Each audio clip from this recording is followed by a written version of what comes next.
ቴሌግራም እንገባለን። ቴሌግራም ሲሰለቸን ፌስቡክ እንገባለን። ፌስቡክ ሲሰለቸን ኢሞ እንገባለን። ኢሞ ሲሰለቸን ቲክቶክ እንገባለን። ደግሞ በቲክቶክ ረጅም ሰዓት አንቆይም። ያንን አንዱን ስናገላብጥ የሆነ ነገር እንለጥፋለን። ያን ኮሜንት፣ ያን ሼር፣ ያን ኮፒ ሊንክ ስንጠብቅ አይምሮአችን እንዴት እንደምናባክነው ራሳችን እንዴት እንደምንጎዳው በጥቂቱ ላሳያችሁ። ረጅም ሰዓታትን ስልኮቻችን ላይ አይናችን አፍጥጠን አይናችን ስልኩ ስክሪን ላይ እስኪፈስ ድረስ ምናልባትም ለ18 ሰዓታት ያለማቋረጥ ስልኮቻቸው ጋር የሚኖሩ ጥቂቶች አሉ። ስለዚህም ሱሰኛ ሆነው ምግብ አይብሉ፣ ጦማቸውን እየዋሉ ዳታ ይገዛሉ። እነዚህ ሰዎች እርቃናቸውን እየሄዱ ልብስ የላቸውም፣ ግን ዳታ ይገዛሉ። ምክንያቱም ሱሰኛ ሆነው በስልካቸው ውስጥ ባለው ነገር ተጠምደዋል። መቼም ቢሆን አንዲት አጭር አቡነ ዘበሰማያት እንኳን ብትሆን ያች እንኳን ትበዛባቸዋለች፣ ሱሰኛ ከመሆናቸው የተነሳ። ከስልኮቻችሁ ተጠበቁ። በይበልጥ ወጣት ወንድሞችና እህቶቼ፣ ለምን መሰላችሁ? ረጅም ሰዓታት ስልካችን ላይ በምናሳልፍበት ጊዜ የመጀመሪያው እንቅልፋችን ይጎዳል፣ የእንቅልፍ ሰዓታችን ይበላሻል። ቤተ ክርስቲያን እንቅልፍን የምታበረታታ ባይሆንም በአግባቡ ግን አስፈላጊ ነው ብላ ታምናለች። እንቅልፍ ደግሞ ቀን ላይ የገደልናቸው ሴሎቻችን እንደገና የሚሰሩበት ነው። በሽታ የመከላከል አቅማችን ሲገነባ የሚያድረው እንደገና የሚያንሰራራው እንደገና ኃይል የሚያጠናክረው በእንቅልፍ ሲያገኝ። ነቢዩ ጥበበኛው ንጉሥ ሰሎሞን በመኃልየ ምዕራፍ 5 እንዲህ ብሎ ይናገራል። ቁጥር 2 ላይ አነ ንውም ወልቤ ንቅይት፣ እኔ ተኝቻለሁ ልቤ ግን አታንቀላፋም። ንቅይት ናት፣ የነቃች ናት። ለምን? እኛ በተኛንበት ሰዓት አይምሮአችን ስራ ይሰራል። ቀን ያደቀቅናቸውን ያደከምናቸውን ሴሎቻችን በሙሉ ሲገነባ ያድራል። በስልካችን ምክንያት ይህንን የእንቅልፍ ጊዜ ስናበላሸው ቀን ያደከምናቸው ሴሎቻችን እንደደከሙ ይቀራሉ። በሽታ የመከላከል አቅማችን እየደቀቀ እየደከመ ይመጣና በቀላሉ በጉንፋን የምንጎዳ እንሆናለን። ኪሳራ አይደለም። ስለዚህ ከስልኮቻችሁ ተጠበቁ። ይህ ብቻ አይደለም ወገኖች፣ አይምሮአችን በእጅጉ ይጎዳል። ረጅም ሰዓታት የምንከፍተው የስልኩ ጨረር ቀጥታ አይምሮአችን ላይ ነው ሪፍሌክት የሚያደርገው። የሚለቀቀው የጨረሩ ሞገድ አይምሮአችን እየበላ አይምሮአችን እየተጎዳ እየፈዘዝ ጅል እየሆን ማስተዋል ማሰብ የሚባል መጨበጥ መሸምደድ የሚባለውን ነገር እሱን እያጠፋ ከዚያም በኋላ አይምሮ ቢስ እብዶች ለመሆን ምንም የሚያግደን ነገር የለም። በጣም ጥቂት የማይባሉ ወጣቶቻችን በዚህ በሽታ ውስጥ አልፈዋል። አይምሮአቸው የሜንታሊቲ ችግር ገጥሟቸዋል። የማሰብ ችግር ገጥሟቸዋል። ይሄ መሸምደድ የሚባለውማ ሁላችንንም በልቶናል። አሁን እንደ ጥንቱ እንደ ጧቱ ረጅም ነገር ሸምድዶ አንድ ጊዜ ቀጥ አድርጎ አይቻልም። እሱ ከባድ ነው። ምክንያቱም አይምሮአችን በጣም ተጎድቷል። 1000 የሚያህል ነገር ሂሳብ መስራት አንችልም። የትኛውንም ሂሳብ የምንሰራው ነጋዴዎች ትታዘቡኛላችሁ በካልኩሌተር ነው። አይምሮአችን 1 2 ሲደመር 3 4 ሲደመር ብሎ ማሰብ የሚባለውን ትቷል። ጠቅላላ የሰው ስም መያዝ አቅቶን ስም መጥራት ተቸግረን እንኳን እገሌ የራሳችንን ስም ሊጠፋን ይችላል በዚህ ከቀጠል ወገኖች። እና አይምሮአችን በኃይለኛው ተጎድቷል። አይምሮአችን ሲጎዳ ሌላው ምን ይቀጥላል መሰላችሁ? ይሄ በውስጣችን የሚይዘው ነገር ስለሌለ ባዶነት ስለሚሰማ ምንም ነገር በውስጣችን የሚተርፈን አይኖርም። ሁሉንም እንጥላለን፣ ሁሉንም እንነቃለን፣ ሁሉንም እንተቻለን። ከዚያም በኋላ የማይሆኑ እብደት ውስጥ እንገባለን። ሰምታችኋል፣ በሶሻል ሚዲያ አይታችኋል። አንተ እግዚአብሔር ማነህና ልዳስህ ና ባይኔ ልይህ የማለት እብደት ውስጥ እንገባለን። እግዚአብሔርን እኔ ካየሁትማ ምን እግዚአብሔር ሆነ? እኔ ከዳሰስኩትማ ምን እግዚአብሔር ሆነ? የእግዚአብሔር እኮ እግዚአብሔርነቱ አምላክነቱ አንዱ በፍጡር እጅ አለመዳሰስ፣ በፍጡር ስሜት ሕዋሳት አለመጨበጥ፣ አለመዳሰስ፣ አለመረጋገጥ እኮ ከደረስንበት ካረጋገጥነውማ እኮ ምን ታመነ? ምን እግዚአብሔር ነው? እንዲህ አይነት እብደት ውስጥ እንገባለን። በዚህ አይቆምም ወገኖቼ። ጨርቃችን አውጥተን እርቃናችን መለመላችን አስፋልት ላይ ልንወርቅ እንችላለን እና ከማበዳችን አስቀድሞ ጨርቅ ከመጣላችን አስቀድሞ ከስልካችን ራሳችን ብንጠብቅ አይሻል? ራሳችሁን ጠብቁ። ሶስተኛ ጤናችንስ ቢሆን አካላዊ ጤናችን በእጅጉ ይጎዳል። በስልካችን ምክንያት ነው የምላችሁ። ረጅም ሰዓታት ነው የምናፈጥበት፣ አይን እውር ይሆናል። ረጅም ሰዓት ነው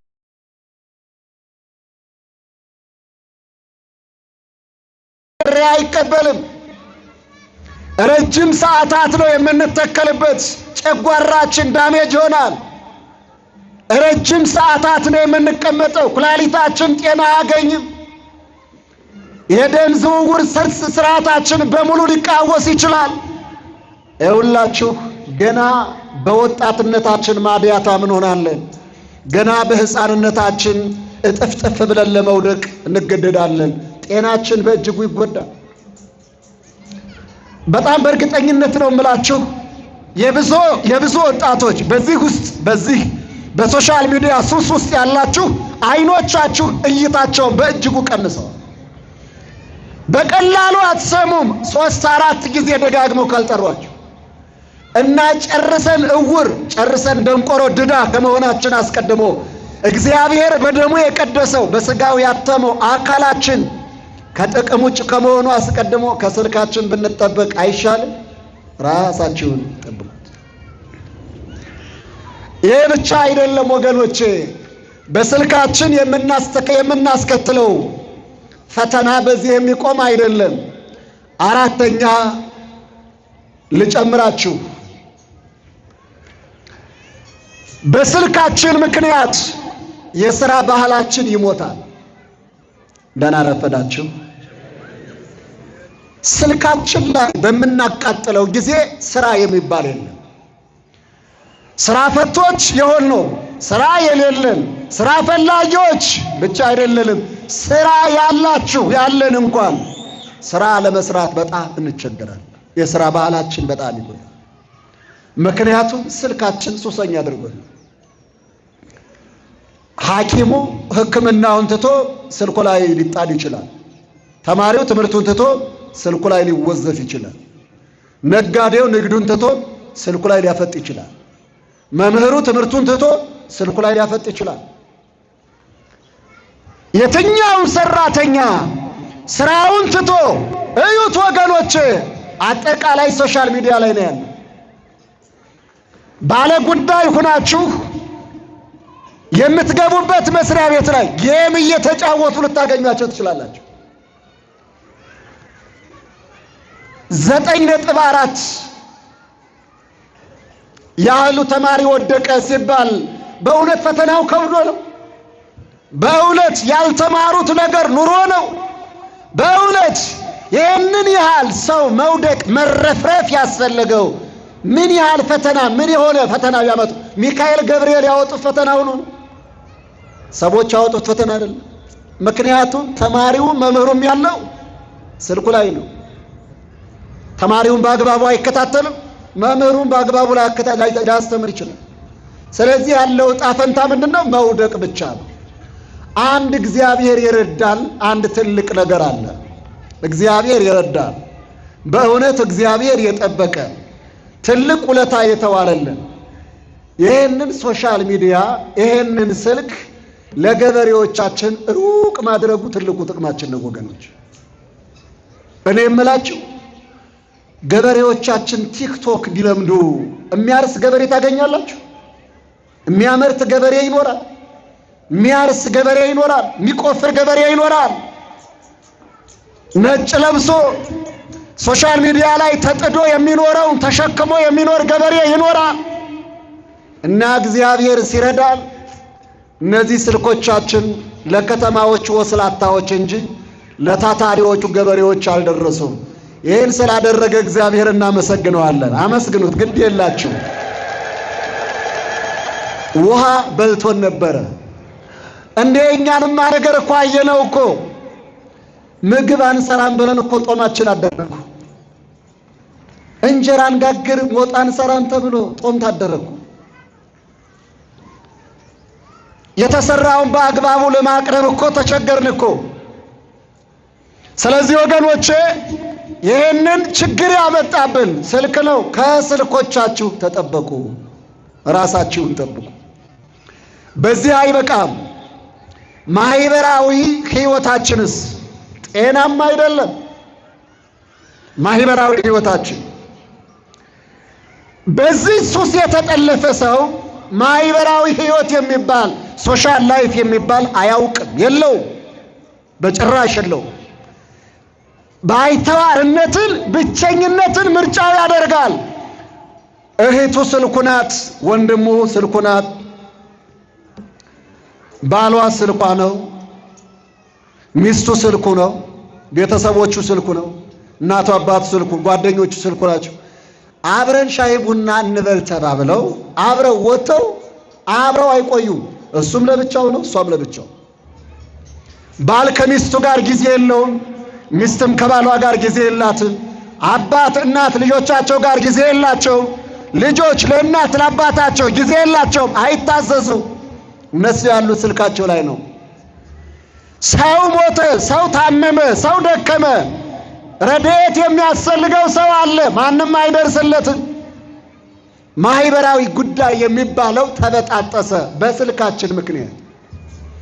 ትላንት የነበረው አብሮ መብላት፣ አብሮ መጠጣት፣ መተሳሰብ፣ መተዛዘን የሚባለው ተበጣጠሰ በስልክ ምክንያት። ተፋታን፣ ከቤተሰቦቻችን ጋር ተለያየን፣ ጓደኞቻችን ጋር ተለያይተን፣ ጎረቤቶቻችን ጋር ተለያየን፣ ብቻችን ቀረን። ብቻውን ደርቆ የሚገኘው ሰው ጥቂት እንዳይመስላችሁ ወገኖች። ይህን ሁሉ ምን አመጣ? ስልካችን። ራሳችሁን ጠብቁ። ከምን? ከስልካችሁ። ይሄ ብቻ አይደለም፣ የስልክ ጣጣ ነው የምላችሁ። ሃይማኖታችንን በእጅጉ ይበላል። ሃይማኖታችን አንድ ክርስቲያን ሲሆን ሃይማኖታዊ ግዴታ አለው። ጾም አለ፣ ጸሎት አለ፣ ምጽዋት አለ፣ ስግደት አለ። እንደዚህ ተረጋግቶ ድምፁን መስማት አለ። ለስሙ ክብር መስጠት አለ።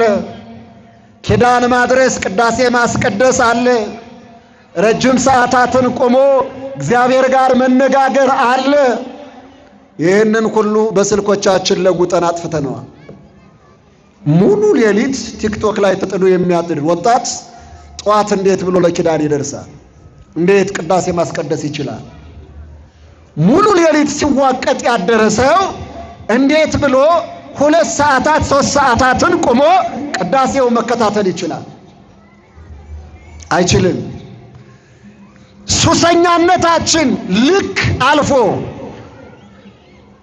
በዚህ ምክንያት መጎዳታችን ሲንጸባረቅ ይኸውላችሁ፣ በዚህ ሰዓት እንኳን ወንጌል እየሰማን ነው። በጣም ብዙ ወጣቶች ዙራችሁ ብትፈልጓቸው ስልካቸው ውስጥ ነው ያሉት።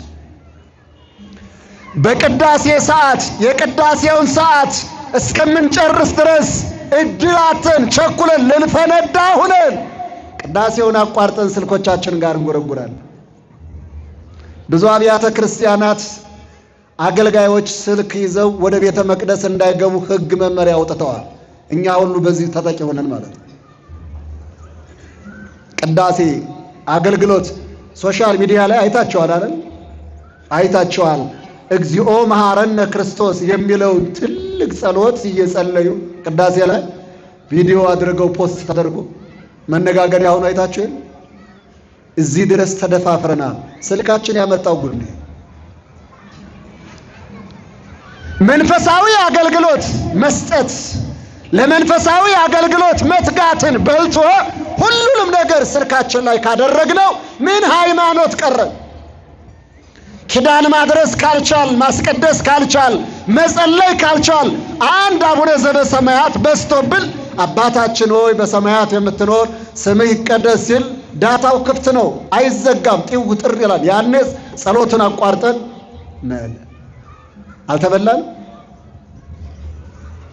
ራሳችሁን ጠብቁ። ከምን? ከስልካችሁ።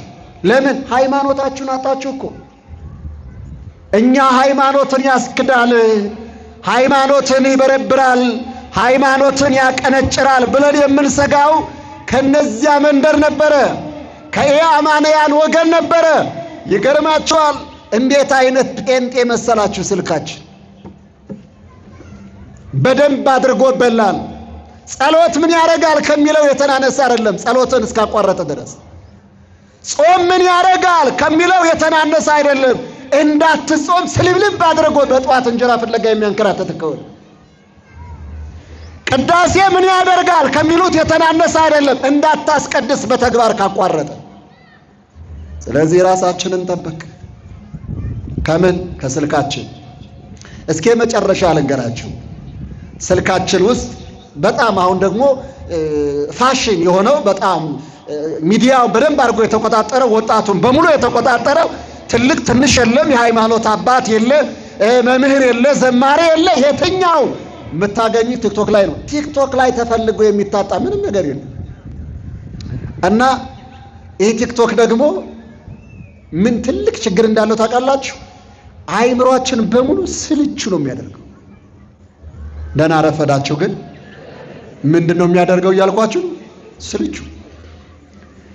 ረጅም ነገር በጭራሽ አይፈልግም። እንደምታውቁት 78 ደቂቃ ነው በቲክቶክ የሚለቀቀው ቪዲዮ። ያ ቶሎ ቶሎ ሳይሰለች ስለሚያልቅ አዳዲስ ነገር የሚገለበጠው አሁንም ሌላውን አሁንም ሌላ። ይሄ አይምሮአችን ላይ ምን አደረገ? የትኛውንም ነገር በቲክቶክ ልክ መስፋት፣ ስልቹ መሆን። አሁን እኔ 1 ሰዓት ብቆይባችሁ የምታዛጉት መዓት ናቸው፣ አውቅባቸዋለሁ። ቲክቶክ ላይ ያደርናቸው ናቸው። 1 ሰዓት 2 ሰዓት ቅዳሴ ላይ እንዴት ብሎ ሊቆይ ይችላል? በ8 ደቂቃ ቪዲዮ የለመደ የተቃኘ 1 ሰዓት ወንጌል መስማት፣ ረጅም ሰዓታት ቆሞ መጸለይ እንዴት ይችላል? አይችልም። ስልቹ ነው የሚሆነው። ስራ እንኳን ይዞ አንድን ስራ በጣም ጠንከር አድርጎ መስራት አይፈልግም። የትኛው ቤተ ሙከራ ገብቶ ረጅም ሰዓታት የሚባል አይሄድም። እና ይሄ ሾርትከት ምን እንደሚያመጣ ታውቃላችሁ? ደግሞ እየቆየን ስንመጣ በአንዲት ቤተ ክርስቲያን እድሜ ልኩን ለመኖር እሱንም ፈተና ይሆንበታል። እንዴት ሰው እስኪ ዞር ብዬ ልየው ይችላል?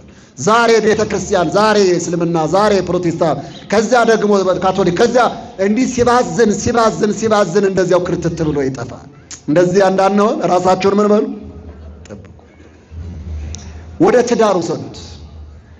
ይህንን በቲክቶክ ያበደ ሰው የትዳር አጋርሽ አድርጊው።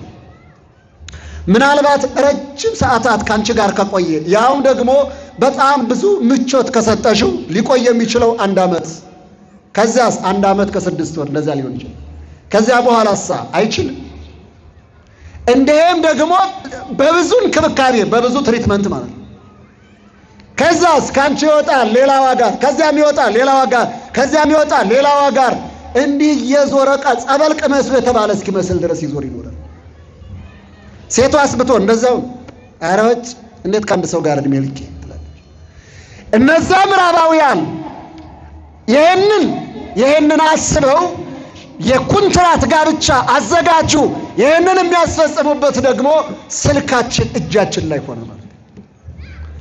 ይኸውላችሁ ወገኖቼ ረጅም ሰዓታትን 20 ዓመት 30 ዓመት በትዳር ቆዩ የሚባለው ብርቅ ይሆናል ነው የምላችሁ።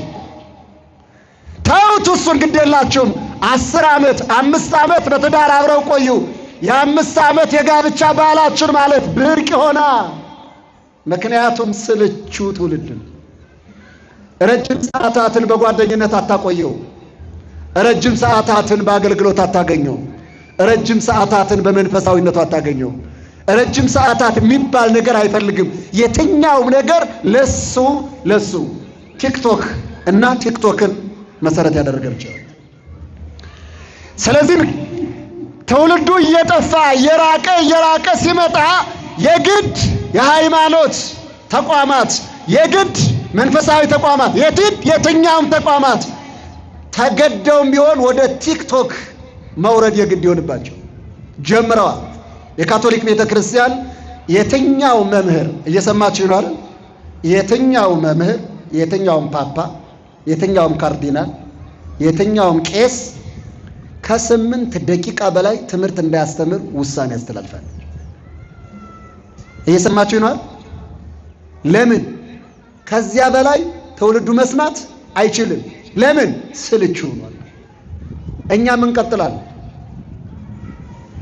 ምክንያቱም ግድ ነው። እሺ ይሄንን ትምህርቱን ሳሳጠር ነው። የኛ ቅዳሴ አሁን ቢያንስ 2 ሰዓታትን ይፈልጋል አይደል? እንዴት ልናደርገው? እንቁረጠው? ፍሬ ቅዳሴውን ብቻ ፍሬውን ብቻ አልበለው? ይኸውላችሁ በህይወታችን ላይ አደጋ ጥሏን ነው የምላችሁ። ስለዚህ ራሳችሁን ጠብቁ። ከምናችሁ? ከስልካችሁ። ስልክን ሌባ እንዳይወስደው ከመጠበቅ በላይ በስልኮቻችን እንዳንሰረቅ መጠበቅ ትልቁ ብልህነት ነው። ራሳችሁን ጠብቁ ከስልኮቻችሁ። ሶስተኛው ራሳችሁን ጠብቁ ከሰዎች። ከምኖች አልኳችሁ? ከሰዎች። የማቴዎስ ወንጌል ምዕራፍ 10 ቁጥር 17 ላይ ከሰዎች ራሳችሁን ጠብቁ ይለናል። አሁን በዚህ ዘመን እንደ አንበሳ የሚፈራ እንደ ነብር የሚፈራ እንደ አውሬ የሚፈራ ከተማ ውስጥ ሆነን ጫካ ውስጥ እንደምንመላለስ ሰውን ማመን ተስኖን የምንሰቃየው ሌላ አይደለም፣ ሰውን ነው የምንፈራ። ሰው ያልተፈራ በዚህ ዘመን ምን ሊፈራ ይችላል? ለሰው ከአውሬ በላይ አውሬ የሆነ ሰው ነው። ስለዚህ ምንድነው? ሰውን ጥሉት አይደለም፣ ሰውን አርቁት አይደለም፣ ከሰዎች ምን በሉ? ተጠበቁ። ሃይማኖትን ቢበላ ሰው ነው። ከስነ ምግባር ቢያወጣ ሰው ነው። ሕይወትን ቢቀጥፍ ሰው ነው። ቢያስለቅስ ቢያስነባ ሰው ነው። ቢያሳዝን ሰው ነው። ይችን ምድር ቢያጎሳቁላት ሰው ነው። ይችን ምድር እንደገና ቢሰራት የሚችለው ሰው ነው። ከፈጣሪ በታች ነገሮችን ሁሉ በራሱ ልክ መገለባበጥ የሚችል ሰው ነው። ስለዚህ ከሰዎች ተጠበቁ። ወደ አደባባዮቻቸው ይወስዷቸዋል፣ ይገርፏቸዋል፣ ግድ የምትናገሩት ይሰጧቸዋል። እንዴት ወይ ምን እንደምትናገሩ ግን አትጨነቁ። ነገር ግን ራሳቸውን ከሰዎች ምን በሉ? ጠብቁ። ደግሞ ከሰዎች ብቻ አይደለም፣ በጣም የሚገርማችሁ ከቤተሰባችሁ ጭምር። ከቤተሰባችሁ እልፍ በሉና እዚሁ 36 ላይ የሰው ጠላቱ የቤቱ ሰው ነውና ከቤተሰቦቻችሁ ተጠበቁ። አደራችሁ ቤተሰቦቻችሁን ተጠራጠሩ እያልኳችሁ አይደለም። ቤተሰቦቻችሁን በአይነ ቁራኛ እዩ እያልኳችሁ አይደለም። መጠበቅ ግን ጥሩ። በቤተሰብ ተምሰቦ ሃይማኖቱን የለወጠ ጥቂት አይደለም። ለቤተሰቡ ሲል ማተቡን የበጠሰ ጥቂት አይደለም። በቤተሰብ ምክንያት ስነ ምግባሩን ያበላሸው ጥቂት አይደለም። እና የሰው ጠላቱ የቤቱ ሰው ነው። ከቤተሰቦቻችሁ ጭምር ራሳችሁን ጠብቁ። መድኃኒታችን ለምንድነው ራሳችሁን ከቤተሰብ መጠበቅ ማለት? እነሱንም ራሳቸውን መጠበቅ ነው። መተርጉማኑ ሲያስቀምጡ ከቤተሰቦች ራስህን ጠብቅ የሚለውን የሰው ጠላቱ የቤቱ ሰው ነው የሚለውን የሰው ጠላቱ የቤቱ ሰው ነው ማለት የስሜት ሕዋሳቶችህ ናቸው ብለው ተርጉመውታል። ጆሮህ የቤት ሰው ነው። ሰው በጠቅላላ ቤተ መቅደስ ይባላል። በዚህ ቤተ መቅደስ ውስጥ ያሉ የስሜት ሕዋሳቶቻችን በቤት ውስጥ ያሉ ሰዎች ተብለው ተወስደዋል። ጆሮ የሚሰማውን፣ የዓይን የሚያየውን፣ አፍንጫ የሚያሸተውን፣ አንደበት የሚናገረውን፣ እጅ የሚዳስሰው የሚሰራውን፣ እነዚህን ተቆጣጠር። ከነዚህ የቤተሰቦች ከምትሰማው፣ ከምታየው፣ ከምታሸተው፣ ከምትናገረው፣ ከምትዳሰሰው ከዚህ ራስህን ጠብቅ። በጌታ ለተወደዱት ለክርስቲያኖች ሐዋርያው ቅዱስ ይሁዳ የሚልከው መልእክት ነው። ይሄ መልእክት ከሰዎች ራሳቸው ጠብቁ። በሰዎች መክበር እንዳለ በሰዎች መዋረድ አለና፣ በሰዎች መጠቀም እንዳለ በሰዎች መጎዳት አለና፣ በሰዎች መታደል እንዳለ በሰዎች አለመታደል አለና፣ በሰዎች መታከም እንዳለ በሰዎች መሰበር አለና ከሰዎች ራሳችሁን ጠብቁ። አራተኛ እርም ከሆነው ነገር ሁሉ ራሳችሁን ጠብቁ። ምን ከሆነው ሁሉ? እርም ከሆነው ሁሉ። እርም የሆነ የሚባለው ለእግዚአብሔር ብሎ የተተወ ነው። ይሄ ስለ እግዚአብሔር ብዬ ትቼዋለሁ ማለት ነው። በመጽሐፈ ኢያሱ ምዕራፍ 6 ቁጥር 18 ላይ ኢያሱ የኢያሪኮን ግንብ በእልልታ አፍርሶ እስራኤልን ኢያሪኮን ካወረሰ በኋላ ለእስራኤላውያን አንድ ቃል ተናገረ። ከአሕዛብ የማረካችሁትን ያገኛችሁትን ወርቁን ብሩን ለቤተ እግዚአብሔር አስገቡት። ከአሕዛብ ከከብታቸው፣ ከሴቶቻቸው፣ ከአገልጋዮቻቸው አንዳችም ወደ እናንተ እንዳትሉ እርም ይሁንባችሁ አላቸው። እርም ይሁንባችሁ። አጥሩ ቆጥሮ ፈርሶላችሁ እንደ ኢያሪኮ የሆነች መልካም ምድርን የወረሳችሁ አሕዛባዊ ጠባይ፣ አሕዛባዊ ግብር እርም ይሁንባችሁ። የኃጢአት አጥር ቅጥር ፈርሶላችሁ የጽድቋን ምድር ከወረሳችሁ የኃጥአን ገንዘብ፣ የኃጥአን አለኝታ፣ የኃጥአን ተስፋ እርም ይሁንባችሁ። ከሶስት ንስሐ ገብታችሁ ተመልሳችሁ ከኃጢአት ተመልሰን ጽድቁን ለብሰን በንስሐ ታድሰን ሥጋውን በልተን ደሙን ጠጥተን እግዚአብሔር ከኛ እኛም ከእግዚአብሔር ጋር ሆነን መንፈሳውያን ዜጎች ለመሆን ታድለናል። እንደገና የተፋነውን ኃጢአት እንደገና የጠላነውን ክፋት እንዳናነሳ እርም ይሁንባችሁ። ለእግዚአብሔር ብለን ስለ እግዚአብሔር ብዬ ይቅር ብዬሃለሁ እግዚአብሔር ይቅር ይበልህ ብለን ይቅርታ ያደረግንለትን ሰው እንደገና ቀን ቆጥረን ሁኔታ ጠብቀን እንደውም እኮ ትችልህ ነው እንጂ ብለን ይቅር ያልነውን አንስተን የምንበቀል ከሆነ ይሄ እርም ነው። እርም ይሁንባችሁ። ውድ ወገኖቼ እርም የሚባለው አንዱ ይሄ ነው። ሁለተኛው እርም የሚባለው በጆሮ የማይሰሙት፣ በዓይን የማያዩት፣ በአፍንጫ የማያሸቱት፣ በአንደበት የማይናገሩት፣ በእጅ ሊዳሰሱት የማይገባ አስጸያፊ፣ የተናቀ፣ የተጠላ ሊያርቁት የሚገባ ነው። እሱ እርም ይሁንባችሁ። አትንኩት፣ አትዩት፣ አትስሙት፣ አታሸቱት፣ አትዳሱት፣ አትረገጡት። እርም የሆነውን ነገር ይልና መስሉ እንዲህ ይላል። እርም የሆነውን ነገር ብትነኩ፣ ገንዘብ ብታደርጉት፣ ወደ ራሳችሁ ብታደርጉት ለእርግማን ትሆናላችሁ። ምድሪቱስ ከእናንተ የተነሳ የተረገመች ትሆናለች። አያቸው ወገኖቼ፣ ለእርግማን የሆነው ምድራችንም ርግምት ምድር፣ መለስተኛ ምድራዊት ሲኦል ያደረግናት እርም የሆነውን ነገር ገንዘብ አድርገን አይደለም። አያችሁ፣ እርም የሆነ የሚባለው የተከለከለ ነው አልኳቸው። አትግደል እኮ ማለት ነው። አትስረቅ ማለት ነው። አታመንዝር ማለት ነው። በሐሰት አትመስክር ማለት ነው። ይሄ እኮ እርም ነው። በሐሰት መመስከር እርም ነው። መግደል እርም ነው። ማመንዘር ማለት ነው። ያንን ስናደርግ እኛም ርጉሞች ሆን ከዚያ የተነሳ ምድሪቱንም አኬላ ማድረገን በቃ በምድር በሕይወት የምንኖርባት ሲሆን ሆናለች። እና እርም ከሆነው ሁሉ ራሳቸው ምን በሉ ጠብቁ። አምስተኛ ከጣዖት ራሳችሁን ጠብቁ ይልናል። ደህና ረፈዳችሁ። ከምን እያልኳቸው ነው? ከጣዖት ራሳችሁን ጠብቁ። አንደኛ ዮሐንስ ምዕራፍ 5 ቁጥር 21 ላይ ልጆቼ ሆይ ጣዖትን ከማምለክ ከጣዖት ራሳችሁን ጠብቁ ይላል ወልደ ነጎድጓድ ቅዱስ ዮሐንስ። ጣዖት የሚባለው በጥንቱ ድንጋይ ያለዝበው እንጨት ጠርበው አቁመው የሚሰግዱለት፣ የሚያጥኑለት፣ የሚንበረከኩለት፣ የሚገዙለት ነው።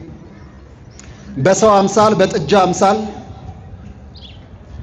በመሰላቸውና ይህንን መምሰል አለበት ብለው አርማቸው አድርገው በመረጡት አምሳል አቁመው የሚሰግዱለት እሱ ነው ጣዖት ነው። እና ጣዖት ማምለክ ራስን ይጎዳል። ጣዖት ማምለክ ራስን ያጠፋል። ጣዖት ማምለክ እግዚአብሔርን ተክቶ ስለሆነ እግዚአብሔርን ያሳጣል። ጣዖትን ከማምለክ ራሳችሁን ጠብቁ። ጣዖት ካነሳው አይቀር አንድ ጣዖት ላሳያችሁ። በኤፌሶን የምትኖር አንዲት አርጤምስ የምትባል ጣዖት ነበረች። አርጤምስ መጀመሪያ ጣዖት አልነበረችም። መጀመሪያዋ ይህ ቀረሽ የማትባል ልቅም ያለች መልከ መልካም ቆንጆ ሴት ነበረች። እልል የተባለላት የተጨበጨበላት በአካባቢው አይደለም በዓለም እንኳን እሷን የሚመስል መልከ መልካም የለም ተብሎ የሚደመደምላት የተደነቀች ሴት ናት። አቅመ አንስት አደረሰች። ነጋዴው ይመጣና ለትዳር ይጠይቃታል። ዝነኛ አይደለም ትለዋለች። ዝነኛው መጥቶ ይጠይቃታል። ባለስልጣን አይደለም ትለዋለች። ባለስልጣኑ መጥቶ ይጠይቃታል። እንደኔ መልከ መልካም አይደለም ትለዋለች። መልከ መልካሙ ሲመጣ ባለሀብት አይደለም ትለዋለች። ራሷን በተሰጣት ሙገሳ በተሰጣት ከንቱ ውዳሴ ቁልል አድርጋ በሷ ልክ የሚመጥን ሰው የለም ብላ ዘግታለች። በከንቱ ውዳሴ ተበልታለች። በጣም ቆንጆ ናት። ከንቱ ውዳሴ ግን ምጥጥ አድርጎ ጨርሷታል። ከዕለታት አንድ ቀን አንድ ጠንቋይ እጅ ወደቀች። ምን አድርጎ? ለከንቱ ውዳሴ ተላልፋ መሰጠቷን ተረድቷልና ስነ ልቦናዋን በልቶ አርጤምስ ሆይ ዓለም ሁሉ ላንቺ እንዲሰግድልሽ አረግልሻለሁ፣ ለኔ እሺ በእጄ በይ አላት። እንዴት አድርገህ? ግድ የለም እሱ ለኔ እሺ አለች። ለባለጸጋው እሺ አላለች፣ ለባለስልጣናቱ ያልታዘዘች፣ ለምሁራኑ ያልሆነ፣ ለነዚያ ለዝነኛዎቹ እሺ ያላለ ልቡና ለጠንቋይ ሲሆን ተንበረከከ። እግዚአብሔር ያሳያችሁ። ከእንዲህ አይነት ውድቀትም እግዚአብሔር ይጠብቃችሁ። በይበልጥ እህቶቻችን፣ ያላገባችሁ እህቶቻችን፣ በየጎዳናው በየቦታው አድናቆት ሙገሳ የሚጎርፍላችሁ እህቶቻችን አደራችሁን ከዚህ ተማሩ። የጠንቋይ እጁ ውስጥ ካስገባ በኋላ ምን አደረገ መሰላችሁ? ጋኔን ሳቢ ነውና አጋንንትን በምትሃት ጠርቶ በንጉስ መልእክት የንጉስ መልእክተኞች አስመስሎ ከተማውን እየዞሩ ለአርጤምስ ያልሰገደ ቤቱ ይተኮሳል፣ ሀብት ንብረቱ ይዘረፋል፣ በክፉ ቅጣት ይቀጣል እያለ እየዞሩ ከተማውን እንዲያውጁ ተደረገ። እናቴ ይህንን አዋጅ ሰምተው ማን ቤቱን ያስተኩታል? ማን ንብረቱን ያዘርፋል? ማን በክፉ ይቀጣል? ለአርጤምስ መስገድ አግባብ ነው ብለው ባያምኑም ሀብት ንብረታቸው እንዳይዘረፍ፣ ቤታቸው እንዳይቃጠል፣ በክፉ ቅጣት እንዳይቀጡ ግን ያን ድምፅ የሰማው ሁሉ ያጋንንትን ድምፅ ሰምቶ መጥቶ ለዚያች ለአርጤምስ ይጎዘጎዝላት ጀመረ፣ ይሰግድላት ጀመረ። ይኸውላችሁ እግዚአብሔር ውብ አድርጎ የሰራት ያች ሴት እግዚአብሔር የሚያዝንባት ጣዖት ሆነች። በቁም ጣዖት ማለት ይሄ ምን እያልኳችሁ ነው? ውበትም ጣዖት ነው እያልኳችሁ። መልክም ጣዖት ነው። ሀብትም ጣዖት ነው፣ በኪስ የያዙት ጣዖት። ስልጣንም ጣዖት ነው። ስልጣን የሳለ ካል ከተመካንበት ጣዖት ነው። የምንመካበት ሁሉ ከእግዚአብሔር በታች ጣዖት ነው ወገኖች። ይሄ ብቻ አይደለም። አርጤምስ ያንን ጠንቋይ አገባይና ከጠንቋዩ ዜውስ የሚባል ልጅ ወለደች። ያም ደግሞ በአባቱም በኩል ጠንቋይ በእናቱም በኩል ጣዖት። ከዚያስ የጣዖት ልጅ ጣዖት ሆነ። ኤፌሶን እነ ቅዱስ ዮሐንስ ወልደ ነጎድጓድን የፈተነ እነ ቅዱስ ጳውሎስን በጣም የፈተነ ብዙ ሐዋርያትን ያስተለተለ ብዙ ሐዋርያውያን አበውን ያስገደለ ያ ጣዖት። እግዚአብሔር የፈጠረው ፍጥረት እግዚአብሔር ለመረጣቸው ለአገልጋዮቹ እንዲህ አይነት እንቅፋት ዜውስ የሚባል ጣዖት፣ አርጤምስ የምትባል ጣዖት ኤፌሶን ላይ በጣም የታወቁ ዓለሙ ሁሉ እየሄደ የሚጎዘጎዝላቸው ቅቤ የሚቀባላቸው ናቸው። መልአከ እግዚአብሔር ቀጣቸው። እነሱ ከተቀበሩበት ቦታ ቤተ ጣዖት ተሰርቶ አጠቃላይ የኤፌሶንና በዚያ ግድብ ዙሪያ ያለው በሙሉ ቤተ ጣዖታቸው ያምልኮት ስፍራቸው አርጤምስና ዜውስ ብቻ ነው። እና ከባዱን ነገር ልንገራችሁ፣ ጣዖት ማምለክ ከጣዖት ራሳችሁን ጠብቁ ስላችሁ ከባዱን ነገር ልንገራችሁ። በጣም ስቅጥጥ ያደርጋል። ቻሉት። እንግዲህ ሰው ይሄድና ልክ አስራት በኩራት ቀዳማያት ለእግዚአብሔር ይሰጣል አይደለ? አጋንንት በዚያ ጣዖት ያድሩና ይሁዳ በሁልቋ አማልክቲከ ከማ ወአጋንንቲከ በጣዖቱ ያደሩ አጋንንት አስራቱን ከአስር አንዱን አምጡልኝ ይላል፣ ያመጣል። አንድም ሰው አያስቀርም። እዚህ አሁን አስራታችሁን የከፈላችሁ በጣት ልትቆጠሩ ትችላላችሁ። አብዛኞቻችሁ የላችሁ። በእርግጥ ጉርተናል፣ አልተጠቀምንም፣ አላተረፍንም፣ አክስረናል። አስራት ማትረፊያ ስለነበር ይሄ ብቻ አይደለም። በኩራቱን አምጡልኝ ይላል። መጀመሪያ የተወለደውን ሰውም ይሁን እንስሳ ይዞ ይሄዳል። ማንም ሰው ያንን ማስቀረት አይችልም። እና እንስሳውን ምንድነው የሚያደርጉት? ይወስዳሉ፣ ያርዱታል፣ ደሙን ይረጩታል ዙሪያው። ስጋውን እሳት አንድደው ያቃጥሉታል። ቀዳማያቱን መጀመሪያ የደረሰ ደሞዝ፣ መጀመሪያ የደረሰ አጠቃላይ ይገባል፣ ይቃጠላል። ይገርማቸዋል። የተራቡ አይበሉትም። ያን ሁሉ ማንደር ነው። የበኩር ልጅ በዚያ ዙሪያ ተወልዶ በጭራሽ ከእናቱ ጋር ከአባቱ ጋር አይኖርም፣ አያድግም። የበኩር ልጃችሁን ለኔ ካልሰጣችሁኝ፣ ምክንያቱም ጣዖቱ እግዚአብሔርን ተክቷል። በዛ ቦታ የበኩር ልጃቸው ይወስዳሉ። ይወስዱና እናቲቱ ይዛሉ፣ አባትየው አርዶ ደሙን ጣዖቱ ላይ ይረጩታል። እየሰማችሁ ነው አይደለ? ጣዖት እሱ ነው። ይሄ ብቻ አይበቃቸውም። ልጃቸውን አርደው ደሙን ለጣዖት ረጭተው አይበቃቸውም። ምን ያደርጋሉ? ስጋውን ደግሞ እሳት እንጨት ረብርበው እሳት አዘጋጅተው ያቃጥሉታል፣ ያነዱታል። መስዋዕት ነው። እና ልጅን ከማረድ ልጅን ከማቃጠል ከማንደድ በላይ ሌላ ኃጢአት አለ ወይ? ይሄ ጣዖት ነው። ከዚህ ጣዖት ራሳችሁ ጠብቁ። ዳዊት እንዲህ ይላል፣ ልጆቻቸውን ለጣዖት ሰው ለአጋንንት ሰው ይላል ዳዊት በመዝሙር ሲናገር። ይሄና የኔ መሰለ ጣዖት የሚባለው ከእግዚአብሔር በላይ የምንወደው ነው። ከእግዚአብሔር በላይ ፍቅር የምንሰጠው የትኛውንም ነገር ከእግዚአብሔር በላይ ከወደድነው እሱ ጣዖት ነው። ከሁሉም በላይ ሊወደድ የሚገባው ማን ነውና? ሁላችሁ አመስግኑት እስኪ። ከሁሉም በላይ ሊወደድ የሚገባው እሱ አምላከ አማልክት አይደል? የአማልክት አምላክ ነው። ጌቶች ጌታ አይደለ? ከሁሉ በላይ የሆነው ፍቅር የሱ ነው። ከሱ በላይ ከእግዚአብሔር የበለጠ እግዚአብሔርን ትተን አሳልፈን የምንሰጠው ፍቅር ካለ እሱ ጣዖት። ቤተሰብም ይሁን ሚስትም ትሁን እናትም ትሁን አባትም ይሁን ወንድምም ይሁን ገንዘብም ይሁን ሀብትም ዝናም ስልጣንም ይሁን የትኛውም ከማን በታች ነው ወገኖቼ? ከእግዚአብሔር በታች። በጣም የምትወዱትን የምትሳሱለትን ረጅም ዕድሜ እንዲኖርላችሁ ትፈልጋላችሁ። ከሁሉም በላይ እግዚአብሔርን አስቀድማችሁ ውደዱት። እግዚአብሔርን በመውደዳችሁ የምትወዱት ተጠብቆላችሁ ይኖራል። ስለዚህ ራሳችሁን ከጣዖት ጠብቁ። ምክንያቱም ልጆቻችን ማረድ ማቃጠል እስክንችል ድረስ ካጀገነን ጣዖት በጣም ይሰራል። እግዚአብሔር የሰጠን ውበት ለጣዖት እንዲተላልፎ የሚሰጥ ከሆነ ዓለም የሚጠፋበት ለጥፋት ምልክት ከመሆኑም በላይ የእግዚአብሔር ወዳጆች እነ ቅዱስ ዮሐንስን ያሰቃየ እነ ቅዱስ ጳውሎስን ያሰቃየ ከሆነ ይሄ ጣዖት ቅዱሳኑን አሰቃይተን እነ ቅዱስ ጊዮርጊስን አሰቃይተን እኛ እንጠቀም።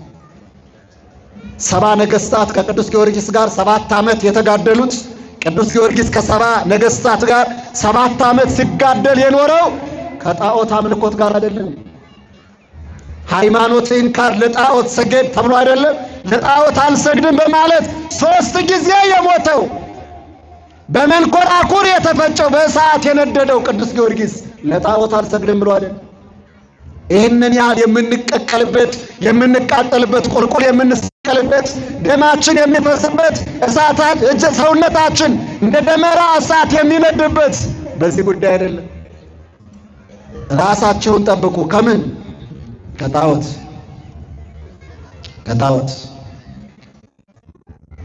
ሌላው ራሳችሁን ጠብቁ ከኃጢአት። ከምን አልኳችሁ? ከኃጢአት። ስድስተኛው ራሳችሁን ከኃጢአት ጠብቁት። ኃጢአት ማለት ማጣት ማለት ነው። ማንን ማጣት? እግዚአብሔርን ማጣት፣ ሰላምን ማጣት፣ እረፍት ማጣት፣ ተስፋን ማጣት ኃጢአት ነው። ለነፍሳችን የሚያስፈልጋትን ለስጋችን የሚያስፈልገውን ማጣት ኃጢአት ይባላል። እሱ ይሄንን የሚያሳጣ ነገር አለ። አድርግ አታድርግ የሚያለውን ማለዋወጥ፣ አድርግ ያለውን በተቃራኒው አለማድረግ፣ አታድርግ ያለውን በተቃራኒው ማድረግ፣ ይሄ ኃጢአት ነው። ኃጢአት ነው። የትኛውም እንቅስቃሴያችን፣ የትኛውም አገልግሎታችን፣ የትኛውም ተልእኳችን እግዚአብሔር ጋር የሚያጣላን ከሆነ ኃጢአት ነው። ሐዋርያው ቅዱስ ጳውሎስ ለጢሞቴዎስ መልእክት ሲጽፍለት ልጄ ሆይ ከኃጢአተኞች ጋር እንዳትተባበር ራስህን በንጽህና ከኃጢአት ጠብቅ እንጂ ይላል። አንደኛ ጢሞቴዎስ ምዕራፍ 5 ላይ ቁጥር 22 ተቀምጧል።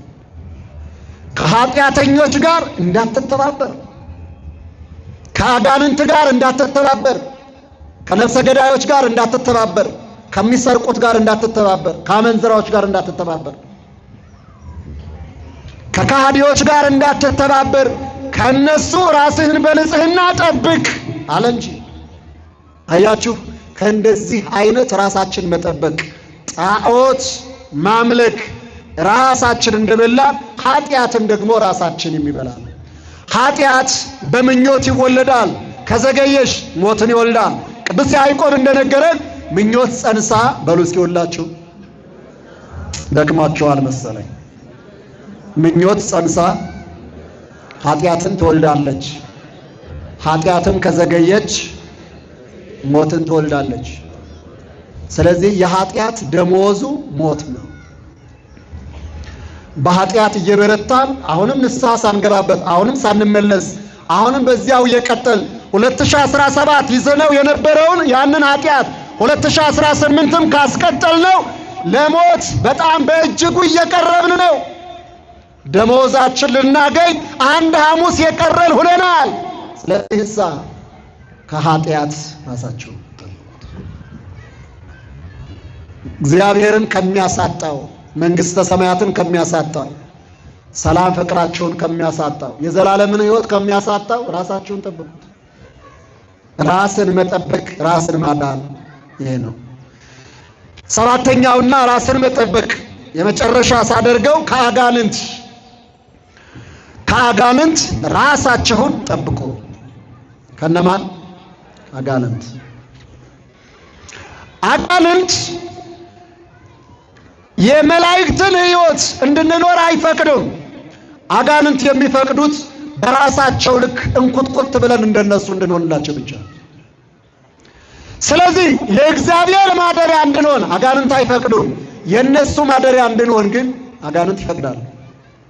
ስለዚህ ከአጋንንት ራሳቸውን ጠብቁ። ላሳያችሁ። በቅዱስ ማቴዎስ ወንጌል ምዕራፍ 12 ቁጥር 45 ላይ አንድ ቃል አለ። አንድ ሰው ቤቱ ተጠረገ፣ ተወለወለ። ምን ማለት ነው? አምላካችን በመዋዕለ ሥጋዌው አጋንንት ያደሩበትን ያንን ሰው ከአጋንንት ለየው፣ አጋንንትን አስወጣለት፣ ንጹሕ ቅዱስ አደረገው። ባዶ ነው። ያ ከሰው የወጣው ክፉ ጋኔን ማረፊያ እየፈለገ ዞረ፣ አላገኘም። ምናልባት ቀድሞ የነበርኩበት ቤት እንዲሁ አገኘው ይሆንን ብሎ ተመልሶ ሲመጣ ያ ቀድሞ የነበረበት ሰው በውስጡ ምንም ነገር ሳያስቀምጥበት ባዶውን ክፍት ሆኖ አገኘ። ከእርሱ ጋር ሌሎች 7 አጋንንት ጠራና ከእርሱ ጋር 8 ሆኖ በዚያ ሰው ላይ አደረበት።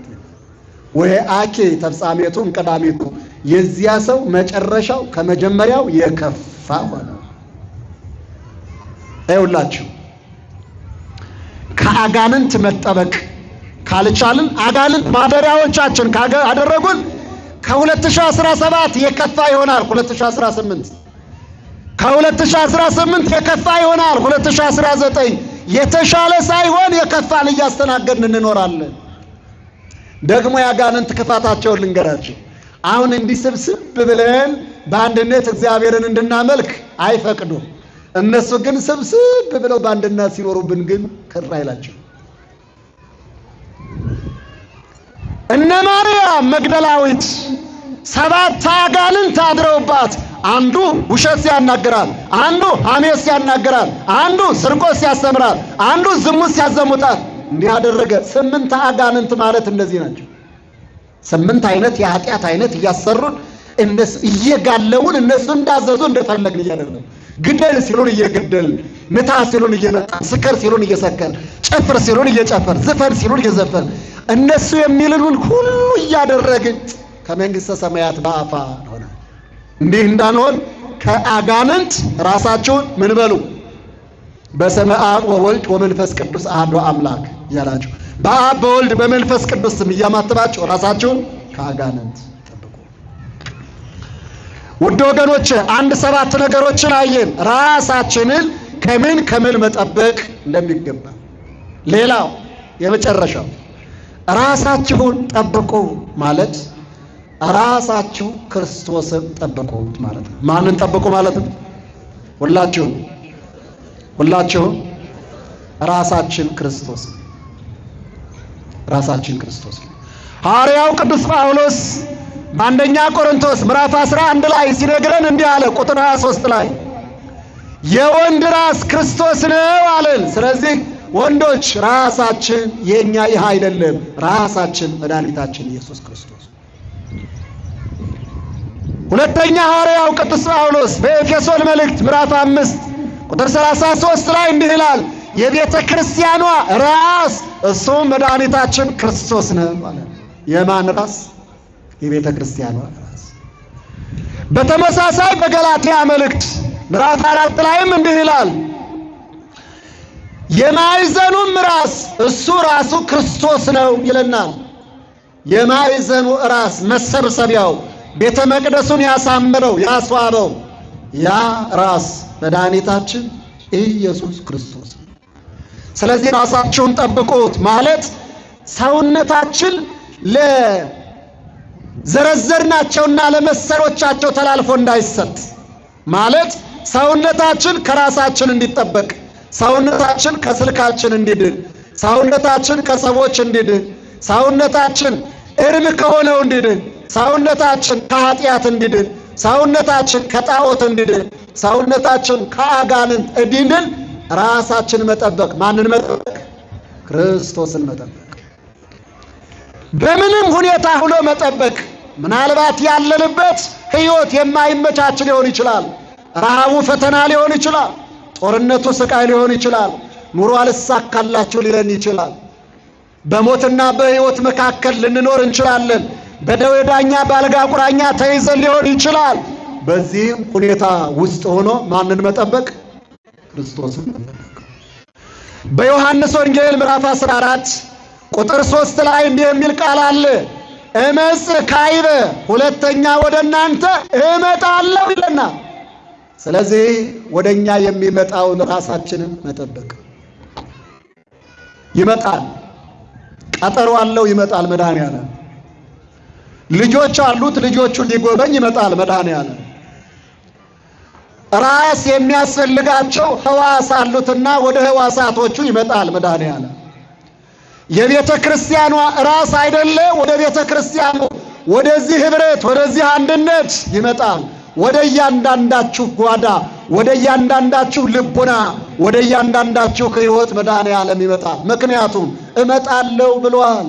እመጣለሁ ካለ እሱ አይቀርም።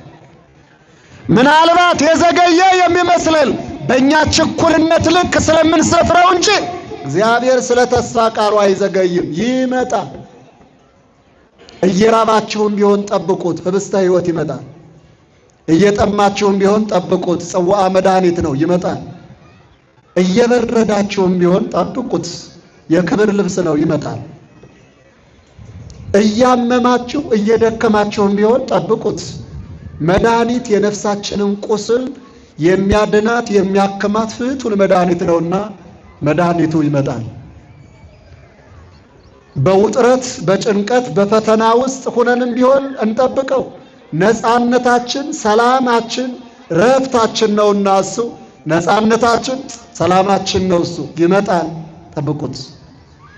ዘገየ ብላችሁ ተስፋ እንዳትቆርጡ፣ ቦታ እንዳትለውጡ፣ አንደበታችሁ ክፉ ቃል እንዳይወጣው ግድላችሁም ጠብቁት።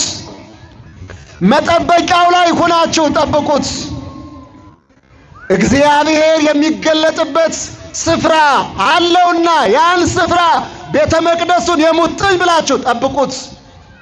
ጌታ ሆይ ያው ልጅህ እጠብቅሃለሁ፣ በሽተኛው ልጅህ እጠብቅሃለሁ፣ ረሃብተኛው ችግረኛው ልጅህ እጠብቅሃለሁ። ቤቴ ላይ ፈርሶ ሜዳ ላይ የወደቅኩት በረንዳው ላይ ሆኜ ደጀ ሰላሙ ላይ ሆኜ እጠብቅሃለሁ፣ አቤቱ ቶሎና እያላችሁ ጠብቁት። ግዴላችሁን ጠብቁት። እፈርስ በሚለው ሰላም ውስጥ መካከል ሆናችሁ እንደ ውሃ ቀስቀስ ባለው የፍቅር ሕይወት ውስጥ ሆናችሁ ግዴላችሁን ጠብቁት። መድኃኔዓለም ሲመጣ ያስተካክለዋል። እመጣለሁ አለና አይደለ? ይመጣል። ስለዚህ ራሳችሁን ጠብቁት። እጆቻችሁ ሽባ የሆኑባችሁ ራሳቸው ሲመጣ ይጠነክራሉ። ጠብቋቸው እስኪመጣላችሁ።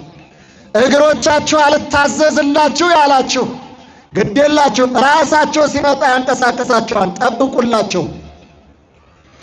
በደዌ ዳኛ በአልጋ ቁራኛ ሆናችሁ ለሰው እንዳትነግሩት ነገር ያበዛብናል ብላችሁ የውስጣችሁን በውስጣችሁ ይዛችሁ ውስጣችሁን እያለቀሳችሁ ያላችሁት እንባችሁን ሊጠርግ መድኃኔዓለም ይመጣል። ራሳችሁ ነው። ያለ ራሳችን ሕይወት እንደሌለን እሱ ያውቃል ከኛ በላይ። ስለዚህ እንጠብቀው። ነቢዩን ስሙትማ፣ በለሷን የጠበቀ በልሁላችሁ ፍሬዋን ይበላል። ጌታውን የጠበቀም ይከብራል። ጠብቁት፣ ለክብር ይመጣል። ራሳችሁን ጠብቁ።